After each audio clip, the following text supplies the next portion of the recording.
All right, this one is for Friday. What day is that? 11, 12, 13, 14. That's the 15th of May.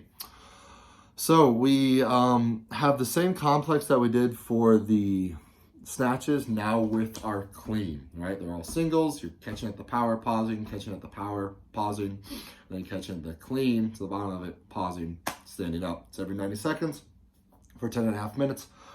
Build up, leave a little bit in the tank, not allowed to go over 80%. Cool, cut and dry.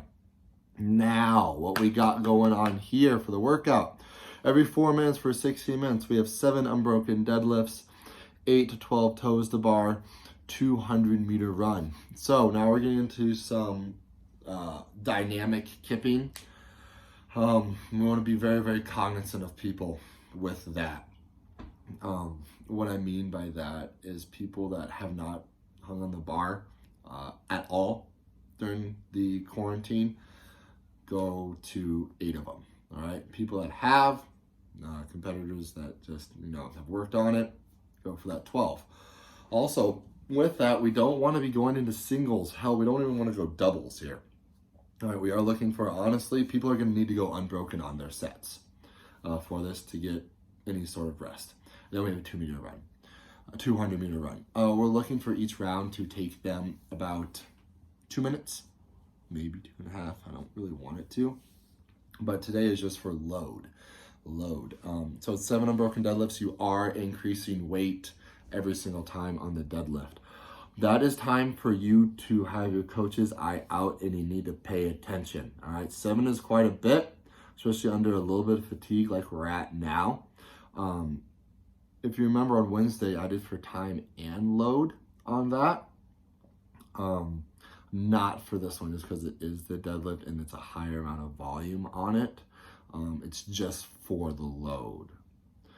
So people can, lollygag around during their 4-minute interval if it means they're rested up and they're gonna have better technique on their deadlifts.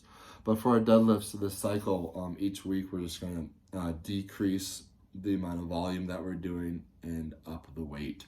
So this week 7, next week 6, 5, 4, 3, 2, deload week, and then 1. 7 unbroken deadlifts, like I was saying, coach's eye, make sure no one fucks up their back here. All right.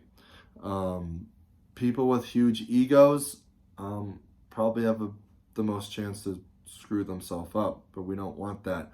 Remember that deadlift is more of a pressing with the legs, less of a pulling. All right. Why do I say that?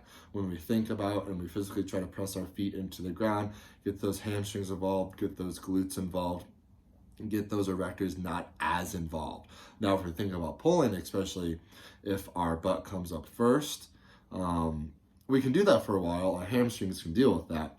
But once the second that those hamstrings are like, fuck it, I'm done, I'm too tired, the lower back gets involved and our erectors take over, and that's how we really, really fuck up our backs.